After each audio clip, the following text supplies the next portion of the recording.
I don't know. What do you say we just move on from this one? What's cracking, everybody, and welcome back to Kraken R&R, where the Seattle Kraken go into Minnesota and get blown out 5-1 at the hands of the Minnesota Wild, or more accurately, Matt Boldy and Marc-Andre Fleury. But honestly, even with that final score that makes this game look like a complete one-sided stomping, and the fact that it comes at the hands of a team that, coming into the day and still as of right now, if the playoffs were to start today, would be the first round matchup for the Kraken, it's a game that I'm really even not that upset about. Sure, I'm bummed. Obviously, I would have liked the Kraken to win it, but I don't know. I'm not angry, really. Just maybe disappointed. And even at that, the reason I'm saying we can kind of just move on from this game is I'm not really disappointed in the team or how they played, so much as just the outcome of the game. Is honestly, the team played well enough to win. In fact, based on advanced stats or expected goals, regardless of where you look in different measures of expected goals, the Kraken should have won this game by around 2 goals. Unfortunately, they very clearly don't. Plus, even outside of advanced stats, the Kraken massively outshot the Wild 36-20, and heck, they even won the faceoff battle by 3. So, not a ton, but considering where the Kraken have been finishing in the faceoff game in, game out all season, that's a pretty good outcome. So, that pretty much only leaves one reason for how things end up going the way that they do on the scoreboard, which again is pretty much the only place that the Wild significantly outdo the Kraken, or outdo the Kraken at all. Unfortunately, it is significant, and it's the only place that it matters. But the reason for it is pretty clearly goaltending, where at one end of the ice, Marc-Andre Fleury was standing on his head, an absolute brick wall for the Wild, and showing off why he's a Vezina winner. Meanwhile, at the other end of the ice, honestly, Grubauer wasn't terrible. Of the 4 goals he lets in, I think only one of them you can make a solid argument he should have really had. And even that one came through a fair amount of traffic between him and the shot, and was a very good shot off of the far post and in at that. Meanwhile, the other 3, well, the first one goes in because of a screen in front of him, just had his eyes taken away by a player that was left unchallenged in front of the Kraken net. He doesn't see the shot coming, still made it close, but the puck gets past him. The second one comes on the power play for one thing, but even at that, it's a very nice pass from the far corner through the crease and the entire Kraken penalty kill off of the stick of Marcus Johansson, ex-Kraken player from last year, over to Boldy, who has a perfect shot top corner to beat Grubauer. And then the third one is just a terrible defensive zone giveaway that once again finds Boldy wide open in the slot, and once again it's a perfect shot top corner to beat Grubauer. So, yeah, I mean, I don't really know what he's supposed to do on any of those, but you do need some big stops, and while playing decently well and stopping the ones you should, and maybe 1 or 2 good saves is going to get you to a good spot throughout the regular season, like it has honestly over the last couple of months with Grubauer being the primary starter.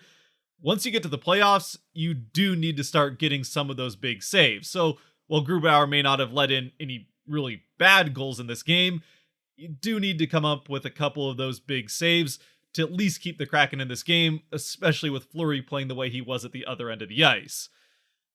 And also the fact that while those 3 goals may have come off of defensive issues from the Kraken, defensively the Kraken overall were fantastic in this game. The problem was the few mistakes they made ended up costing them. But even with that being said, again, I really don't think goaltending is anything to panic about either. The Kraken are still going to make the playoffs. Yes, I know it's not clinched and it's not going to be for another couple of games, but Nashville lost another one since the Kraken played them as they continue to fall farther and farther away from the Kraken.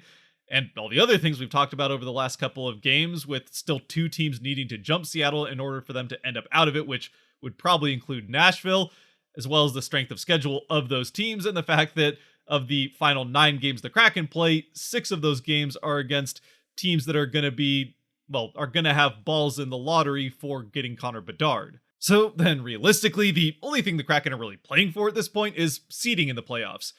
Which, when it comes to that, even if they were to win out the rest of the way, they're still not terribly likely to end up getting one of those top 2 seeds in the Pacific and home ice advantage. Plus, if I'm being honest, I'm really not convinced of how big of a difference in a 7-game series home ice really matters. And besides, we all know the Kraken have been better on the road this season anyway. So that pretty much just leaves who the Kraken end up playing in the first round, which in the most likely scenario that they stay in that first wild card is now completely out of their hands. Them losing to the Wild makes it a little bit more likely that it is Minnesota, because they'd end up playing whichever team in that three-way dogfight ends up winning the Central. Still, that could go any way, and there really aren't any easy matchups for the Kraken in this first round, unless you want to count whichever team ends up backing their way into the playoffs behind the Kraken between the Jets and the Predators. But unless the Kraken find some miracle way to get the first seed in the West, it's not going to matter anyway. And honestly, I don't really know that there's any team the Kraken are desperate to avoid either, unless you really believe in the juggernaut of the Avs going through the playoffs and trying to repeat, which is still probably the team that scares me the most. But again, it's up to that three-way race in the Central, and the other two, between the Stars and Wild, both have goaltenders that could certainly get hot and become a problem in the postseason themselves. In the end, then, I guess what I'm trying to say with all this rambling is that with the Kraken more than likely locked into that first wildcard spot and it out of their hands which team wins the Central and which one they end up facing, really all that is left for them to play for at this point is to go into the playoffs hot and playing their best hockey, which in this game, outside of the goaltending matchup, I felt like they were doing. Sure, there were a couple of mistakes in the defensive end, and yes, those cost them because Grubauer wasn't able to come up with the big saves in this particular matchup. But the Kraken had their chances at the other end, and honestly, significantly more of them, just they got goaltendered by Marc-Andre Fleury. Where does that leave the Kraken once they're in the playoffs? Well, we're just going to have to wait and see. Grubauer has stolen some wins for them over these last couple of months, and sure, there's been a couple that maybe he's been the biggest difference in why it didn't go their way, but those have kind of evened out for the most part to me. And, well, I mean, he's no Andrei Vasilevsky, but he is the best option the Kraken have at this point.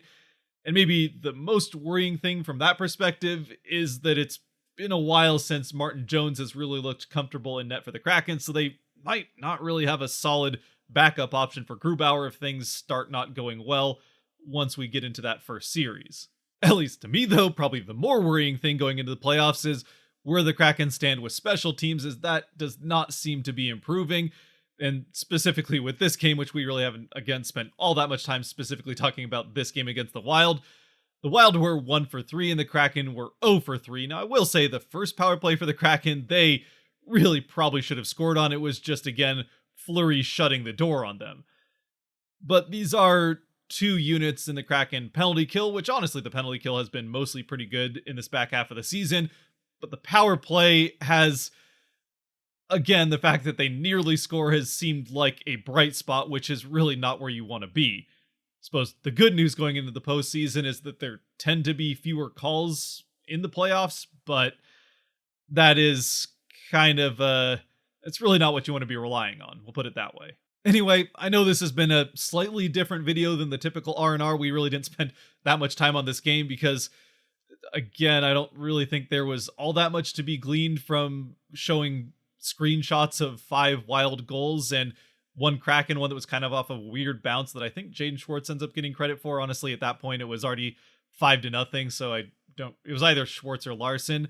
As far as Kraken 3 stars, I do think there were 3 guys probably worthy of that. Schwartz would be the first one. He was definitely the best Kraken player out on the ice. The other 2, I would give to Geekie and Dunn. Dunn continues to be the bright spot for the Kraken, and Geekie seems to be fitting in pretty well there on that second line on the winger spot. So it'll be interesting to see also in this last 9 games what the Kraken do, if there's any more experimenting they want to do, and see what that first playoff lineup looks like and where they end up with Geekie and that rotating cast on the fourth line. Of course, with the caveat that hopefully Burakovsky is back before the playoffs and he probably takes that spot on the second line once he's back.